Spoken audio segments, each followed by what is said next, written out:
Oh, Joshua, it smells like the marijuana.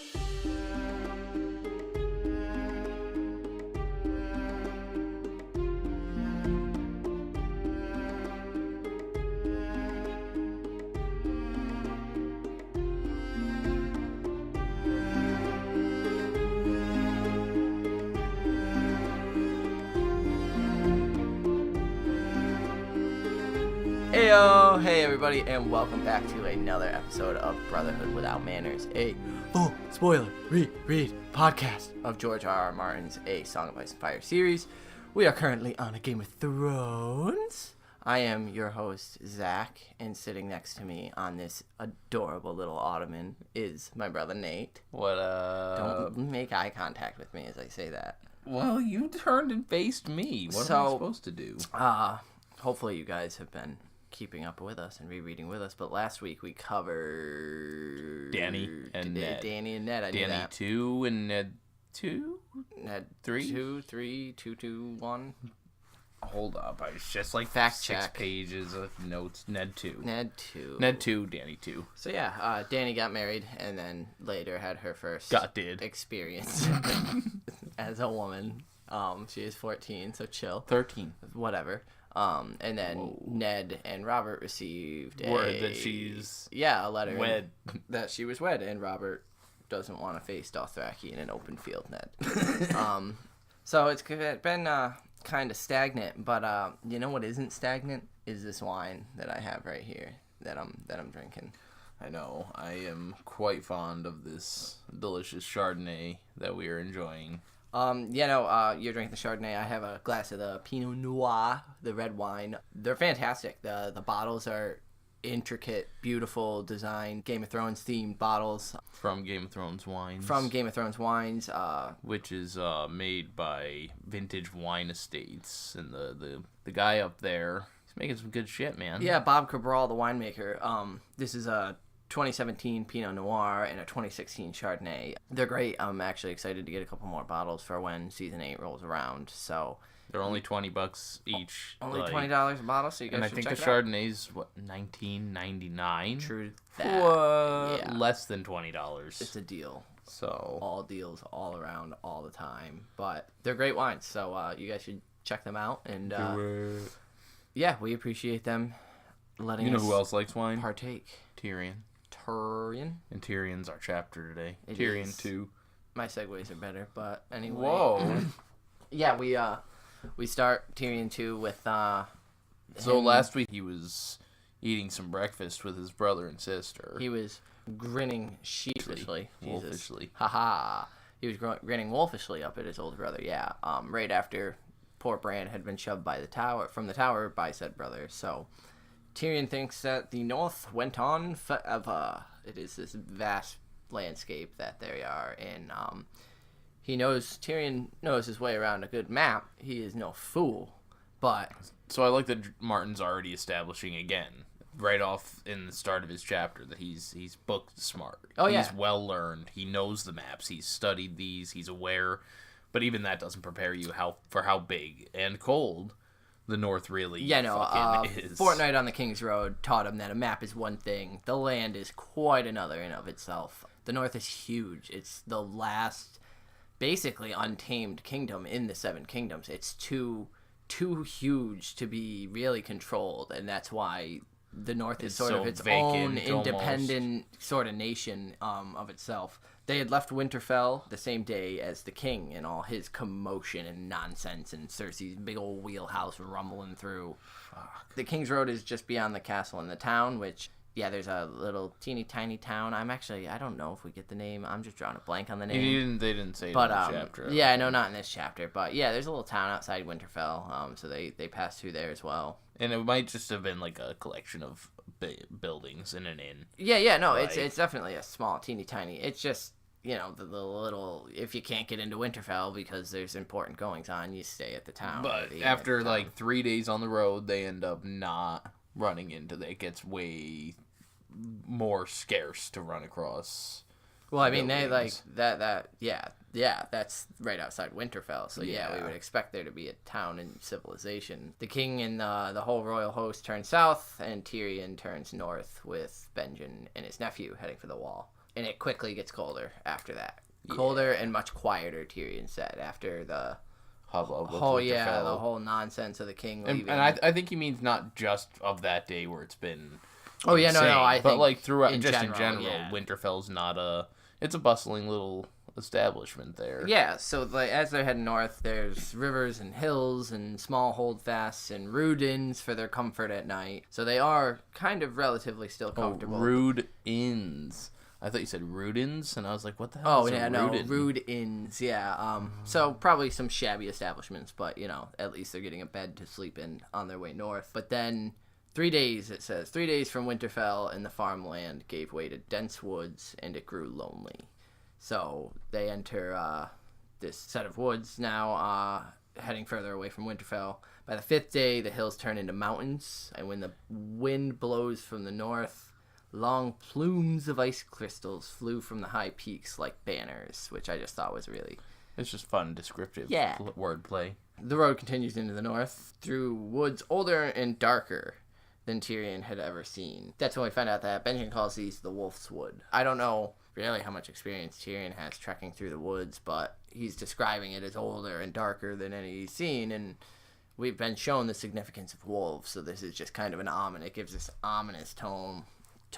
I think it's also partly of, he's from the south, so all the woods, even dense woods, aren't these ones have been growing since they weren't chopped down. There wasn't farming to make space for war or anything like that, or farming down there. Like, these trees have stood here for thousands of years. Yeah, it's old. And it says, true to its name, at night they could hear the howling of wolves, some distant, some relatively close. And each night, Tyrion noticed that Jon's albino direwolf would prick up its ears at the nightly howls, but never joined his voice to theirs. He remained silent, and Tyrion thinks to himself that there's something kind of unsettling about that direwolf. Ghost is fine. Leave him alone. He's just so quiet. He's not joining in the howl. Yeah, he doesn't act as a normal. We'll get a little more of that quietness here in a little bit. So Tyrion goes into the party that they're traveling, how many of them there are, and all that fun stuff. Yeah, so he's they started out with just him and Benjen Stark, Jon, and then he has 2 men from the Lannisters just to keep him company, some personal guards. As befits a Lannister. And then along the road at one of the inns, they run into a fellow brother of Benjen Stark, Yoren. I didn't realize how early on we meet Yoren. And so it's already establishing who he is, what he does, before we even get an idea of, how impactful he's going to be. Yeah. And it's interesting because Yoren, while described as another black brother, Yoren was stooped and sinister. It says his features were hidden behind a beard as black as his clothing. That's a kind of horrifying first description. Like, this does not sound like a good man. This does not sound like someone we're going to trust. He's a scary dude. I'm not even really comfortable with Jon being around Yoren, let alone, I believe it's Arya later that has close encounters. Yeah. But we find out that, he's round up a couple of rapscallions and taking them up to the wall. Rapers. Rapers from the Fingers. From the Fingers. Where we know Littlefinger Peter Baelish. So you think they have anything? No, I think it's just establishing more of the world. But I just, anytime something about Littlefinger. Yeah, so they've got, the choice to go to the wall, or they could be castrated. Yeah. And so Tyrion's, I guess they made the better decision. Yeah, pretty much. I'm going to start referring to that from now on as being Theon. So. Okay, right. Tyrion notices Jon watching Yoren. Yeah. And Jon has... Tyrion Well, because on top of the features you mentioned, Yoren's gross, man. Tyrion says he looks tough as an old root and hard as a stone. But yeah, he's ragged, and Jon is just watching him with, to Tyrion, what looks like a look of dismay. Yoren's greasy, full of lice, and the 2 recruits, the 2 rapers, are even worse. They're gross looking, and the 2 that were with Yoren, Tyrion notes, seem as stupid as they were cruel. So that's not really a good bunch to... Mean and dumb, yeah. It's just... Yeah, exactly. But it says Tyrion's thinking that Benjen Stark seems to share Ned's hatred of Lannisters. Yeah. Because he was not at all pleased when Tyrion told him that he would like to go north with them. So before that, Tyrion was thinking, and I thought it was interesting, because he said Tyrion believes Jon made the mistake of thinking... I skipped that whole fucking paragraph in my thing. The Night's Watch were all, like, Benjen. Mm-hmm. And so, like, seeing these recruits, and then this, clearly a brother of the Night's Watch, and how completely different, not honorable, and, I took it. And so it almost makes you wonder, again, were Benjen's intentions for joining the Night Watch actually as noble as Jon's intentions are, as he wants them to be? I mean, so do you think Benjen was accused of a crime? Not necessarily a crime, but I feel like it shows that it's not a desirable place. Benjen wouldn't just volunteer to go there unless he had some reason to, whether it be a crime or a secret to keep.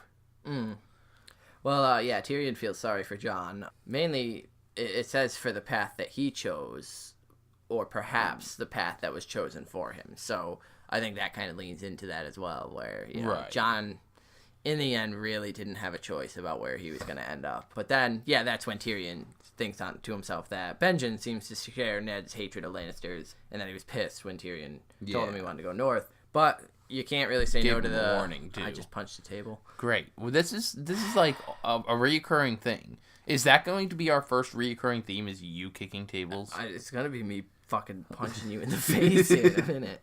But you don't say no to the Queen's brother, so that matter was settled. But Benjen promises Tyrion that he's not gonna enjoy the trip, and he lives up to that promise. I think Benjen kind of makes it a little harder than it needs to be, but by the end of the first week, Tyrion's thighs are raw from hard riding, his legs are cramped, and he's chilled to the bone. But he'll be damned if he's gonna let Benjen get any satisfaction out of him, and he's sign of discomfort. Quiet. Yeah, so he's kind of keeping it to himself. But he does kind of take his own small sort of revenge, which I think is great. In that Benjen had offered him a cloak. An old, gross, musty bearskin cloak, just kind of in a show of gallantry. Yes. This is what's expected of the Night's Watch to honor a lord. Oh dear Lord, here please let me present to you. And Tyrion says, no doubt he was expecting Tyrion to decline, but it says Tyrion had accepted with a smile. He had brought all of his warmest clothing up from the south with him, but it was nowhere near enough. He is still fucking cold up here. And so... With that, they pull up, and I think they're making camp here. Oh, well, I was just going to say, Tyrion just thinks that by now Benjen's probably regretting that because he doesn't have the cloak, and Tyrion thinks to himself, the Lannisters never declined, graciously or otherwise. The Lannisters took what was offered, and I just think that that's a pretty... we don't really get that descriptor of the Lannisters again, so that's an interesting one, where... If it's I wrote that down too. I don't know why. I just think it's funny that Tyrion's taking sort of this his own little revenge. But eventually they get to the point in the road where there are no more holdfasts or inns or little tiny towns they can stay in. They've got to make their own camp, so they start doing that. They set up for the night. Our man Tyrion ain't too good at pitching those tents, yo. I don't know why I just said it like that, but it works. It's done, and that's that. Tyrion's not the best at making or breaking down camp. He's too small. I wonder why. Too hobbled, too in the way. You're going to tell us. Yeah. Tyrion tells us. Truth. So while Benjen, Yoren, and all the other men are setting up the camp, it said it became Tyrion's custom, so he's done this quite a few times now, to go off by himself and read with his fur and his wine skin. Does Tyrion ever return to Winterfell before Catelyn? I believe he does, because I believe he presents Bran with the saddle. Okay. And Robb doesn't want him there and all that fun nonsense. So, the only reason I ask is because, as you're mentioning, he's going off to read. And the particular book he's reading, he borrowed from the library of Winterfell. Yes. This is a part I really don't remember. He's drinking some really nice, rare wine. A sweet amber from the Summer Isles. Yeah, that he brought north from Casterly the Rock with him. In a book on a rumination on the history and properties of dragons, which, with Lord Stark's permission, Tyrion borrowed, along with a few other rare volumes. Now, the only reason I asked you before if he stops by Winterfell is, does he return to the library? I believe he returns to books. That's unfortunate as fuck. Yeah. Because I forgot that if he does that, because, as we know, the library's getting burned down. Mm-hmm. And so, like, he mentioned these rare volumes that he knows. Oh, yeah, no, I think that's awesome. That breaks my heart. I think that's intentional. I think it's meant to be that minor lost bastion of knowledge. Sad. Yeah. So he finds a spot beyond the noisy camp. He doesn't want to go too far, but he finds a nice stream in a grotesquely ancient oak. I like that, because I think it's him. He's grotesque. Yeah, absolutely. He's found the tree that he relates to. Yeah, same. And, so that's providing him some shelter from the brutal wind. And he cracks open his book and starts to read. And we get some sweet information on dragons. It's very random information, the excerpt that Tyrion's reading, and kind of. And I like we got to remember when Game of Thrones first came out, we didn't have a world of ice and fire and fire and blood where we have all this knowledge on dragons. So this is initially the only thing we have on dragons besides what we've gotten from over on the other side in Dany chapters. And it's fed to us early on, some of these properties that, dragons claim to have. And yeah, do you have the description of it? Yeah, so I have. So I just kind of jotted down some bullet points where they put that dragon bones are black due to high iron. Yep. That they are impervious to fire, obviously. Yeah. They're highly flexible, and so they're used in the craftsmanship of bows, especially because. And then it states that the Dothraki like to use those, really enjoy and those that bows. A dragon bone bow is highly sought after because it can outdistance any normal wood. Yeah, it's also the last property. The one property you missed was it's stronger than steel. Yeah, lighter. Yes. That's just an intent like that, and it's just the bone of the dragon. That's nothing else. Right. Yeah, that's really. So, and it even mentions that Tyrion he's got an obsession with dragons. Yeah, a morbid fascination. Yes. When he first came to King's Landing for Robert and Cersei's wedding, it says he immediately sought out the skulls, but Robert had taken them down from the throne room and replaced them with banners, and Tyrion hunted them down until he found them in the cellars at King's Landing. Yeah, this is sick too. How he found them. He thought they would be impressive, probably even frightening, but he didn't think he would find them beautiful, and yet they were. They were black as onyx, polished smooth, so the bone seemed to shimmer in the firelight. It says they liked the fire he sensed. They seemed to suck it up and enjoy it. They liked the fire he sensed. He would thrust his torch into the mouths of these dragon skulls to see the shadows flicker and dance, and as he moved away, he could have sworn the empty eye sockets watched him go. There's a lot of people that buy into the theory that Tyrion is a Targaryen, and I think it starts here in this chapter with this description. Do you believe, believe in life after life? I fucking hate you, but we know that dragons have an affinity for fire, obviously, but they liked the fire he sensed. Is he actually picking up on something? The thing for me is because I really wanna, I wouldn't be against Tyrion being. See, honestly, I'm not a huge fan of it. It's a neat idea. I like Tyrion Lannister being Tyrion Lannister. But I really like the fact that Tyrion Lannister so embraced the Lannisters for him to discover that he's not even. Yeah.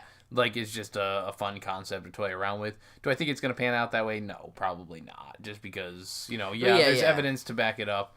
I just think it's, what kid doesn't dream about fucking dragons, especially in this world? And so when you're a dwarf, what more could you hope for? You got nothing else. Pin that thought that they liked the fire he sensed, because that brings me around to another point that we'll come up to. But he continues on saying there were 19 skulls in all, the oldest more than 3,000 years old. The most recent are... So these ones got me thinking a lot, too. The misshapen. Yeah, they're oddly misshapen. And small. Size of a mastiff, roughly. Why does he point out they're oddly misshapen? Were they just malformed dragons? I think so, yeah. Bashed and killed at some point early in their lives, and so they just had damage. I know that there were multiple attacks on the Dragon Pit at specific times in King's Landing's history, so... Yeah, I meant to ask you. I wouldn't put it past the fact that this maybe some of the dragons were actually, like, deformed because of some reason or another, but I think it's just how stunted they ended up getting, where their bodies couldn't grow normally, so they grew abnormally. Yeah, it says that these were the last of the Targaryen dragons, the smaller ones, and perhaps the last dragons anywhere. And then from there on, they just got bigger until you get to Aegon and his sister's dragons. And we've got Balerion, Meraxes, and Vhagar.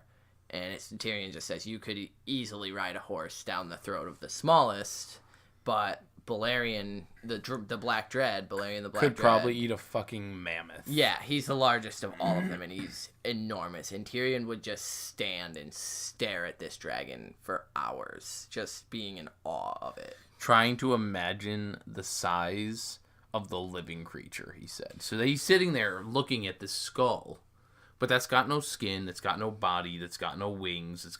He's just sitting there staring, trying to imagine. It's almost like trying to comprehend like the depth of the ocean or the size of the universe or space. Yeah, that's exactly. what I was exactly thinking. You can't really get your brain around it. So then he starts ruminating on how 300 years ago, his ancestor, King Loren of the Rock and King Mern of the Reach, which you can read all about this in Fire and Blood. I'm working on it, man. Joined their forces together against the Targaryen conquest, against Aegon the Conqueror. This is the Field of Fire. Yes. Okay. Aegon had a fifth of the men they did when they combined their forces, and when they met in the Reach in a field of golden wheat ready for harvest, it appeared the two kings had him beat. Oh, I get it. Because the field of wheat looks like fire. So it's a field of fire. No, the field of wheat was easily caught on fire. Oh, I get it. Yeah, because it's dry and ready to harvest. I'm just kidding. Jeez. And so, yeah, it seems like the two kings had it won until Aegon and his sisters joined the battle. And it was the only time all three dragons were unleashed at once. And they unleashed hellfire on this field. It was a massacre. And the singers then, yes, called it the Field of Fire. Because it looked like wheat that appeared as fire. That was a heavy sigh. Near 4,000 men burned that day, King Mern of the Reach among them. However, Tyrion's ancestor, King Loren, managed to escape and later pledged fealty, which Tyrion is quite thankful for. Tyrion is interrupted in his reading. How fucking rude. Yo, that happened to me at work today when I was reading instead of working. Yeah, you know what was interrupting my note-taking today? Oh, yeah, I was doing that too. Yeah. Mm-hmm. But I made you dinner with the hamburgers, so fuck off. And yeah, Tyrion's interrupted by Jon Snow, asking him, why do you read so much? Snow is standing a few feet away from Tyrion, just kind of watching him kind of closely. And Tyrion just looks up and marks his place in his book calmly, and then asks him, look at me and tell me what you see. And Jon Snow thinks it's a trick, yada, yada, yada, and he says, I see you. And this is where we get one of Tyrion's best monologues, I think especially in this book, where he just says, you see a dwarf. I have... Well, he compliments Jon first. Well, yeah, you're being very nice. You're kind. You're doing what you're supposed to, but... you see a dwarf. Let me tell you what you see. Yeah, I have difficulty walking. I have to use a special saddle, which I designed myself, he says. My arms are too short. Had I been born a peasant, they would have left me to die. But alas, I was born a Lannister Casterly Rock. So things are expected of me, Tyrion says. He says that because they might have put him up to be a jester or a freak, basically, in a grotesquerie. Yeah, that the grotesqueries are out now because of it. Yeah, they're losing coin because of them. He says, my father was hand of the king for 20 years, and my brother killed that very same king, and life is filled with these little ironies, and he kind of laughs about that. He says, my sister married the new king, and my repulsive nephew will be king after him. So, I mean, right there we also get insight into the way Tyrion feels a little bit about his family. Especially Joffrey there. Exactly, yeah. Which we kind of got an idea when he slapped him earlier. But this shows that it was more than just an uncle punishing or, reprimanding. Yeah, no, he finds him absolutely repulsive. He thinks he's a terrible child. And so he continues, I must do my part, but how? For the honor of my house, but how? My head is too large, though he believes it's just large enough for his mind. And he says, my mind is my weapon. Jaime has his sword, Robert has his hammer, but A mind needs books as a sword needs a whetstone if it's to keep its edge, and that is why I read so much Jon Snow. And it's perfect. Tyrion knows exactly what he is, what he can do, his physical capabilities, his limitations. I think he's a little more braggadocious because as we know, his affinity for whores gets him into some trouble. But he knows what he is, and he knows he's never gonna win a fight with swords and shields and armor. So he needs to stay smart, and he needs a hatchet. Information is absolutely So Jon absorbed that all with silence, which I like to think is a direct tie to Ghost again. Absolutely. But then Tyrion thinks he had the Stark face, if not the name. Long, solemn, guarded. A face that gave nothing away. And wait. Do you have a point to make on that? Because I do. So before you get into the next part, because I know what you're going to get into the next part, but a face that gave nothing away, I immediately thought of Arya. Yes. They share the same face, but okay, then you can continue. And so, because especially when she eventually will get into the game of lies. Oh, yeah, the game of faces, all that fun stuff. The fun stuff. And so then his next quote was, wherever his mother had been. Whoever. Pardon. Yeah, I can't read my own damn handwriting. Wherever. I just did it a fucking game. Yeah, you did. Wherever his... Whoever. Whoever? Whoever his mother had been. Whoever his mother had been. Holy shit, kids. Now you interrupt the one time I get it right. Whoever his mother had been, she left little of herself in her son. You had a point to make? Not anymore, you got me all turned around on that. I think this is Martin's delicious irony, where it's not that the mother had left little. It's that the father had left little. It's that the father had left little, and the mother is a Stark, and that's why he has to stay. It's fucking. I mean, obviously, if you subscribe to what the show says and what. I mean, a lot of people had it figured out in the books long before the show ever did anything, obviously. And before, the newer seasons had aired, I believed R plus L equals J as well. That was the theory I subscribed to. So, yeah, to me, this just definitely is saying, no, it's he takes after Lyanna, not his father, Rhaegar. But Jon asks what Tyrion's reading about. Yo, what you reading, dog? Dragons. And you're dragons. Dragons. And Jon says, why? What's the point? There are no more dragons, which is a little ignorant. Information is information. Right. It's always good to be informed. So especially after what Tyrion just told him. And then Tyrion says, he responds with, so they say there are no more dragons. It's sad, isn't it? And then he mentions that he used to wish he had a dragon as a kid. Mm-hmm. And Jon's like, you did? You're just messing with me. Like, he doesn't believe him. And he's like, nobody can look down on a door from the back of a dragon. Yeah, even a stunted, twisted, ugly little boy can look down over the world when he's on a dragon's back. Yeah, I mean, Jon gets, suspicious of him when he says he used to wish for it. And it's like, Tyrion was a child once, too. He used to have these fantasies. He wasn't that different from Bran, And then he starts mentioning, speaking of childhood, his dreams and how he felt as a kid. And how he dreamed of burning his father, Tywin, and his sister. Yeah, he used to start fires in the bowels of Casterly Rock. And he would stare into them for hours pretending it's dragonfire, which is where... Make note of this. When I said make note of this, so is it the Red God then? So, if I don't know, because I was... Targaryen blood, is he seeing things in the flame? Because, yes, he pretends the fire is dragon fire, and he sees his father burning and his sister burning in it. We know what he does to his father. There's no fire involved in there, but it's symbolic to me of just death, right? Right.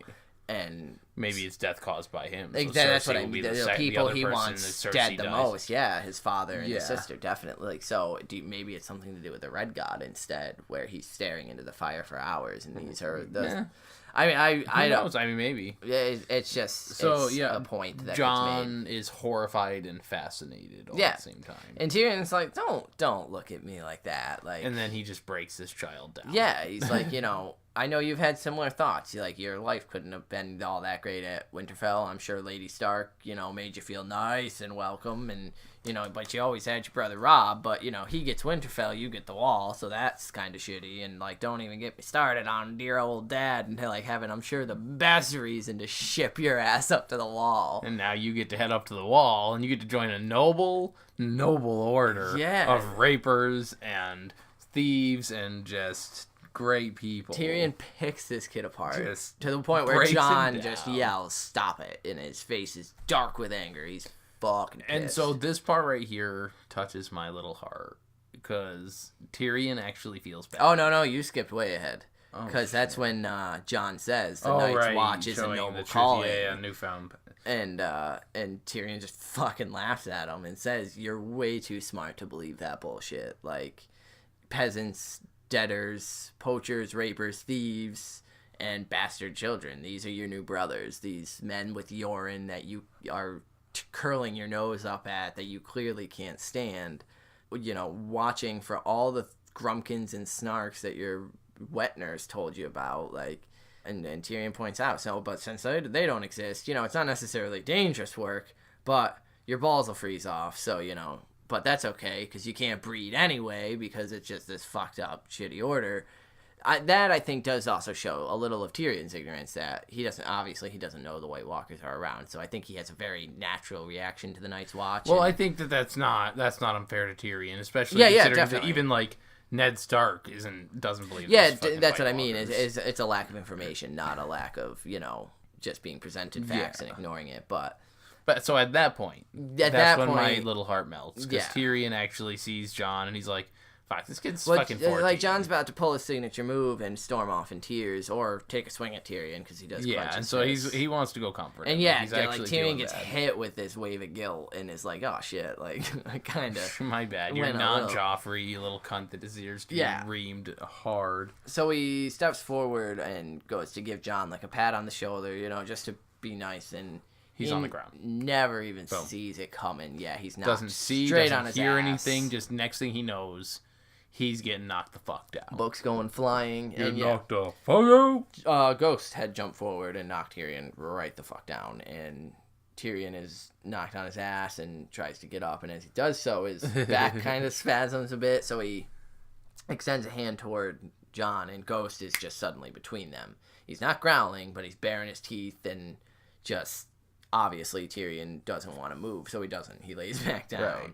And he asks Jon to, like, help him, or he extends his hand up, and Jon tells him to ask me nicely and maybe I'll help you. And this is where Tyrion felt the anger coiling inside him, which is funny because that's what Tyrion's been doing to Jon. Yeah, exactly. And like, it's don't use it like you're a dwarf, you're supposed to be better than being and then he thinks he turns it off, he turns that anger right off with a thought, and this wasn't his first time being humiliated, so he says, I would greatly appreciate your assistance in getting up, Jon. And it's not, I don't think that's eating too much crow. Like, it doesn't sound too pathetic and whiny. So Jon calls Ghost off, and Ghost sits back but keeps his eyes locked on Tyrion. Jon helps Tyrion back up, and Tyrion's basically like, the fuck yo. Yeah, why'd your wolf just go ham on me? And Jon says, well, maybe he thought you were a grumpkin. And so I think this here is the line that will establish their relationship forever to come. Because I think that Tyrion liked Jon before this, understood that he was smart. He even mentioned it directly to him. You're too smart to believe that stupid shit. But this is the first time he's getting that quick-witted humor from the kid that he actually enjoys and realizes, this kid's all right. Yeah. He's okay. Tyrion wants to get angry at the maybe you were a grumpkin, but then he gives him a sharp look. Yeah, and he just starts laughing. He can't help it. So Jon hands him the wineskin, and Tyrion takes a sip. Yeah, basically just laughing, saying he suppose he does look like a grumpkin. Yeah. So. The wine was described as cool fire that trickled down his throat. What the fuck? That's a perfect way to describe describe fire, wine. Like in a cold, wintry, in the Song of Ice and Fire. Let's have some cool fire running down. So he hands it to Jon and offers him a sip, and Jon asks, says, "What you said is true, isn't it?" And Tyrion nods, like the Night's Watch is. And Jon's like, all right, cool. Yeah, and Jon's like, it is, if it is, it is. Like, it is what it is. And this is one of my favorite quotes of one of his just all-time favorite things that Tyrion says. Yeah. That's good, bastard. Most men would rather deny a hard truth than face it.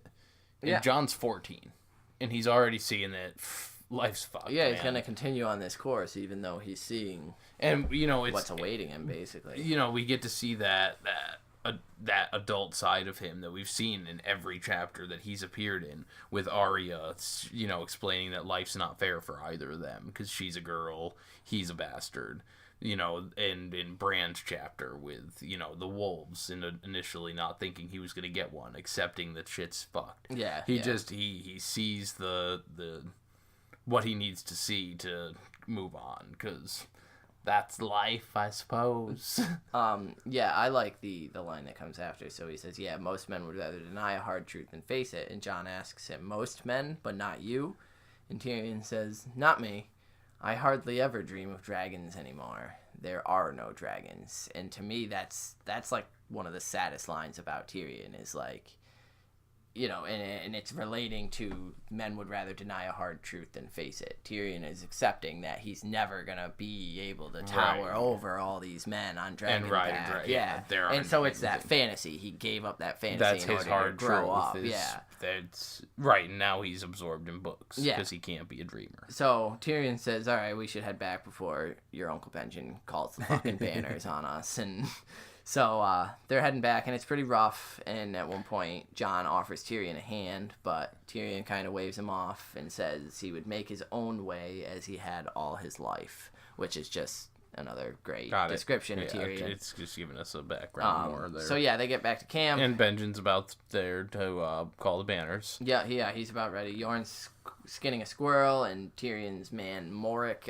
hands him a ladle as Tyrion comes up to taste it, and Tyrion just tells him more pepper. Tyrion clearly knows food and wine. Obviously. Clearly. And, Benjen's kind of pissed by Jon's absence. The fuck, son. But he specifically says, I thought the others got you. I noticed that, too. Which is just an interesting thing to say to someone who got lost in the Wolfwood. Do you think that he's seen them at this point? Yeah. Yeah, I think Benjen Stark knows. Because, that's the way that he was just straight up, I thought the others got you. And he was... Who the fuck thinks that they can walk in here and not turn their goddamn phone off? Apparently me. Wow. Wow. Well, he thought the others got him, which is just interesting because they're south of the wall. And Tyrion just says, no, it was Grumpkins. Yep. And Tyrion starts laughing, and then Jon even starts laughing as well, and Benjen's confused as hell, and Yorn doesn't give a shit. And so, they sit down and they eat. And enjoy a nice meal. Tyrion passes the wineskin. It says, even until Yoren managed to mellow out a little bit, and everyone heads to bed, except for Jon, who draws night's first watch. Then Tyrion was the last to retire, as always. No, this is coming up is the reason I told you to put a pin in the fire from the fire that he's sitting in Balerion. Yeah, as he gets to his tent, he takes a look back at Johnny John sitting near the fire. It's described as his face is still and hard, looking deep into the flames. And Tyrion smiles sadly and goes to bed. I mean, Jon is doing what Tyrion used to do. So, right. And that's it. I think it's that he understands after... Because when Tyrion was... I kicked the table this time. Yeah. I think that when Tyrion was explaining the dragons to us, right after he was reading the book, before Jon showed up, he was reminiscing himself about these times as a child where he could dream and he could have these That's what's hopes so brilliant about the lineup of this chapter is that Tyrion's already kind of in these thoughts of like what he wanted right. And then Jon Snow comes up, a bastard who could never want for anything, and so Tyrion's trying to connect with him on this level of like, yo, I know what it's like to want the unobtainable, what you will never fucking have. Right. And so then, the looking into the fires was the way Tyrion lost that innocence, where he found the strength to face the hard truth. And so exactly is that strength and coming from an external source. Now, I think because especially even with we get Jon chapters, but we are not in Jon's head for this moment. Right. So is there something going on in the fire? And so even with the people that claim they can interpret the red gods, Melisandre and what's his face out there with Victarion, Moriko, and Thoros. Thoros is not so much interpreting stuff in the fire. He's just doing some cool shit. But even they have trouble reading what they see, and so who's to say that anybody's not seeing some shit in the flames? They just don't know how to read it what it is, or if maybe they just assume it's their own thoughts projecting into the the fire, and they're just internalizing it, you know. Yeah, and so he as could much definitely. as I hate to drop back to the show, when the Hound in the latest season looked into the flames and saw something, that kind of made me think of, like, is it possible for just anyone to look into the flames at the right moment in maybe their lives or wherever they are and see what they need to see? They won't understand it. Obviously, Melisandre trains for years and misinterprets fucking everything about Stannis.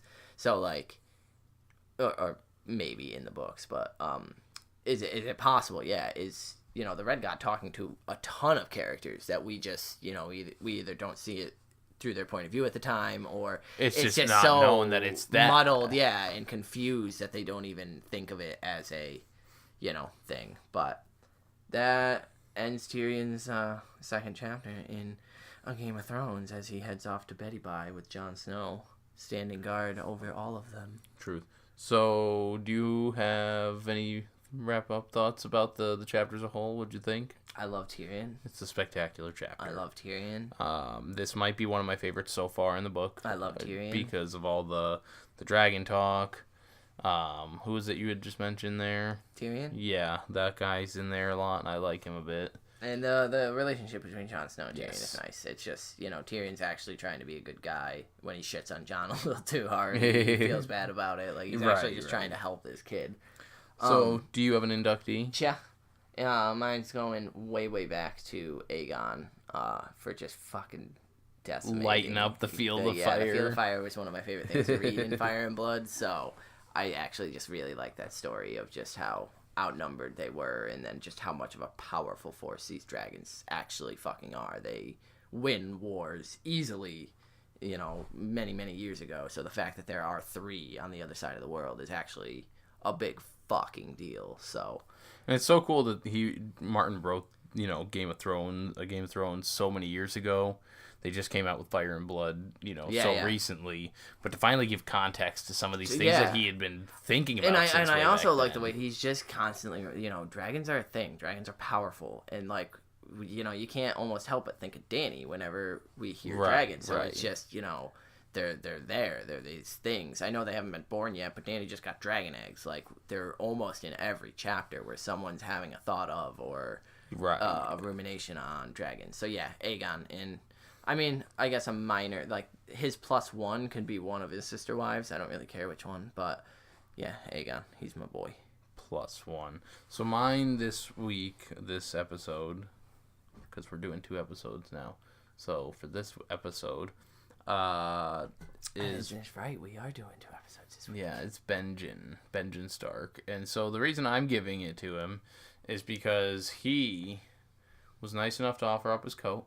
Nice. And when it was accepted completely to his chagrin, he also, just like Tyrion, had the courtesy to not fucking bitch and whine about it when he was cold and upset that Tyrion took the fucking jacket when he wasn't expecting it. I really wish these 2 could get along. I know. They would be such great friends. Benjen, you kind of need to get over your shit, man. They would be so good. But anyway, that was our thoughts. I'm just so excited as we're getting more and more into this book as the chapters get a little thicker. Yeah, it's just more in-depth talk and more to go into. And people are getting places. We're heading to the Wall, and we're heading, down to King's Landing, and so it's going to be interesting. Next, we're going to be reading Catelyn 3, I believe. Yeah. For our next episode. And then episode. after that would be what? Sansa 1. Yes. Sansa, shit, yeah. So, cool. Things are going to start happening. Catelyn's still at Winterfell, obviously, with poor little Bran. Yep. So remember, Mondays and Thursdays are the release days. Yeah. You'll see them every week. We've got them out. Usually I try and get them out as early in the morning as I can, that's 1 o'clock Pacific Standard Time. But in the meantime, you guys know you can reach us on just about every social media. We're on iTunes. We're on Spotify. Leave us the reviews there, the likes, reviews, subscribes, whatever you can do, whatever platform you use. We also got Instagram at Brotherhood Without. We have Facebook.com/Brotherhood Podcast. And we're on Twitter at Manners Without. We've got some new ideas now rumbling for our Patreon bonus content. Yes. So, I suppose we'll wait until next episode to actually toss around those ideas so we can get it formulated a little bit. Down, but definitely look for that where it's patreon.com/withoutmanners, I believe. Yeah. And our Gmail. That's Without Manners Brotherhood. At gmail.com. I'm pretty sure they know how to get to Gmail. I'm telling them how gmail.com. to email us. www. And visit Game of Thrones wines if you guys want some sweet, cheap bottle of wines that are delicious. Very good. And they're cool bottles. Even if you don't drink wine, just have it on the shelf, chilling. They're only $20, so can't beat it. Can't beat it. But anyway, I just found out that I was born a peasant, so I'm going to be gone and sold to a grotesquerie, so I gotta get out of here. Yo, even the grotesqueries don't want you. Yeah, well, they're not making money off me. You're grotesque. I'm gonna be the dude like spinning the sign for the grotesquerie. Oh, you're just the sign. Are you saying the sign twirlers are fucking? They're people too, man. That's messed up. Poor sign twirlers. I wouldn't be one, but you know, it takes skill. I know. I can't handle that kind of talent. Throwing those things around up in the air. Me neither. Well. Maybe I'll just be put on display like a freak. All right. Well, we're only a month away from season 8 airing, so that's exciting. Otherwise, we're just kind of stagnating, waiting for Winds of Winter news. So, you guys had us up. Say stagnating. We're reading a Game of Thrones, and it's delicious. I mean, it's never bad to reread the book, but I mean, for new information, news. Granted, I still have to read Fire and Blood. And you just came up with a new theory today that I think you should reformulate a little and maybe we'll talk and about then it a little bit. Discuss that a bit. I think it's been found before by some others, but noob. I found this one on my own though, even if it's already been found before. Whatever. So, but anyway, thanks guys. Make sure you hit us up. Let us know what you're thinking. Bella Doheres. Peace.